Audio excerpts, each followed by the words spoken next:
Thiruvananthapuram general ആശുപത്രിയിൽ ബലക്ഷയമുണ്ട് എന്ന് കണ്ടെത്തിയ കെട്ടിടങ്ങൾ പൊളിക്കാൻ അനുമതി നൽകിയിട്ടും ഗുരുതര അനാസ്ഥ. പുതിയ മാസ്റ്റർ പ്ലാൻ നടപ്പാക്കുന്നതിന് മുന്നോടിയായാണ് കെട്ടിടം പൊളിക്കാൻ വകുപ്പ് അനുമതി നൽകിയത്. എന്നാൽ കെട്ടിടങ്ങൾക്ക് സമീപത്ത് നിന്ന് മരങ്ങൾ മുറിച്ചു മാറ്റിയത് മാത്രമാണ് 9 മാസത്തിനിടെ നടന്നത്.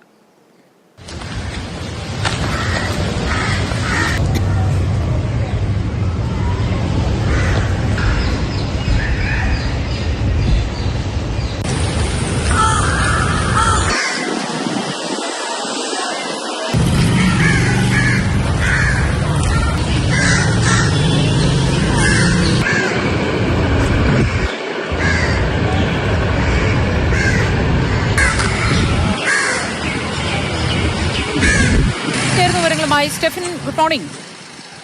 ഈ അധികൃതരുടെ മൂക്കിന് കീഴെ, അതായത് തലസ്ഥാന നഗരത്തിൽ ഏറ്റവും അറിയപ്പെടുന്ന തിരുവനന്തപുരംകാർ ജനറൽ ആശുപത്രി എന്നതിനെ ചുരുക്കി ജലാശുപത്രി എന്ന് വിളിക്കുന്ന ഈ ആശുപത്രിയുടെ അവസ്ഥയാണ്. മരങ്ങൾ മുറിച്ചു മാറ്റിയതല്ലാതെ മറ്റൊന്നും സംഭവിച്ചിട്ടില്ല. മാത്രമല്ല, ആ കെട്ടിടങ്ങൾ, ദൃശ്യങ്ങളിൽ നിന്ന് പ്രേക്ഷകർക്ക് അതോടുകൂടി തന്നെ കാര്യങ്ങളൊക്കെ മനസ്സിലായി. വിശദ വിവരങ്ങൾ എന്തൊക്കെ സ്റ്റെഫിൻ? തിരുവനന്തപുരം മെഡിക്കൽ കോളേജിനൊപ്പം തന്നെ ഏറ്റവും കൂടുതൽ രോഗികൾ വരുന്ന അല്ലെങ്കിൽ ആളുകൾ ആശ്രയിക്കുന്ന ആശുപത്രി ഏത് എന്ന് ചോദിച്ചു കഴിഞ്ഞാൽ അതിൻ്റെ ഉത്തരം ജനറൽ ആശുപത്രി എന്ന് തന്നെയാണ്. അത്രയധികം രോഗികളാണ് ഒരു ദിവസം ഇങ്ങോട്ടേക്ക് എത്തുന്നത്. അത് ദൃശ്യങ്ങളിൽ തന്നെ നമുക്ക് കാണാം. രാവിലെ ഉള്ള ക്യൂ ആണ്.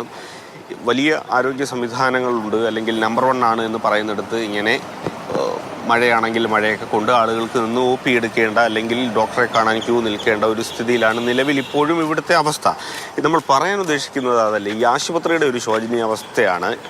ഈ കാണുന്നതാണ്, ഈ വലതു ഭാഗത്തായിട്ട് കാണുന്നതാണ് ഇതിൻ്റെ പ്രധാന ബ്ലോക്ക്. ആ ബ്ലോക്ക് വലിയ പരിതാപകരമായ അവസ്ഥയിലാണ് എന്നുള്ളതാണ് നമ്മുടെ അന്വേഷണത്തിൽ നിന്ന് മനസ്സിലാക്കാൻ കഴിയുന്നത്. ഇന്നലെ കഴിഞ്ഞ ദിവസം അമൽ അതോടൊപ്പം തന്നെ ലയനയും ഇവിടേക്ക് എത്തിയിരുന്നു, ദൃശ്യങ്ങൾ ചിത്രീകരിച്ചിരുന്നു.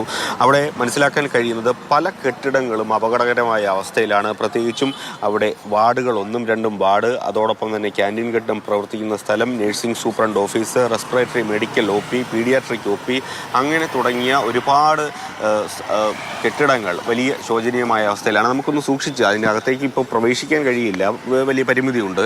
അതുകൊണ്ടാണ് അങ്ങോട്ടേക്ക് പോയി ദൃശ്യങ്ങളൊന്നും കാണിക്കാൻ കഴിയാത്തത്. ആശുപത്രിയുടെ ഏറ്റവും ഒരു ഭാഗത്ത്, ഒരു മൂലയ്ക്ക് ഒരു ടാർപ്പ കൊണ്ട് ഇങ്ങനെ മൂടിയിരിക്കുന്നത് കാണാം. അതിൽ നിന്ന് തന്നെ വ്യക്തമാണ് അവിടെ ചോർന്നൊലിക്കുന്ന ഭാഗമാണ് എന്നുള്ളത്. അത് മറയ്ക്കുന്നതിന് വേണ്ടിയാണ് അത്തരത്തിൽ ഒരു ശ്രമം നടത്തിയിരിക്കുന്നതും എന്നുള്ളത് നമുക്ക് വ്യക്തമാണ്. ഒപ്പം തന്നെ മറ്റൊരു ഭാഗത്തേക്ക് പോയി കഴിഞ്ഞാൽ മരങ്ങളുടെ എല്ലാം ശിഖരം വെട്ടി ആ കെട്ടിടത്തിന് മുകളിലേക്ക് ഇട്ടിരിക്കുന്നു. ഒപ്പം ഈ പ്രധാന കെട്ടിടത്തിൽ പലതും എപ്പം വേണമെങ്കിലും നിലം പൊത്താവുന്ന അവസ്ഥയിലാണ്. ഒപ്പം തന്നെ 9 മാസത്തിന് മുമ്പ് ഇത് പൊളിച്ച് നീക്കണം എന്നുള്ള നീക്കം നൽകിയതാണ്. അവിടെ യാതൊരു തരത്തിലുള്ള നടപടിയും ഉണ്ടായിട്ടില്ല എന്നുള്ളതാണ് ഏറ്റവും പ്രധാനപ്പെട്ട കാര്യം. തീർച്ചയായിട്ടും ഒരു നടപടിയും ഇതുവരെയും ഉണ്ടായിട്ടില്ല എന്നതാണ്. മരങ്ങളൊക്കെ മുറിച്ച് ആ ചില്ലകളടക്കം ഉണങ്ങി അവിടെ തന്നെ കിടക്കുന്നതും നമുക്ക് കാണാം.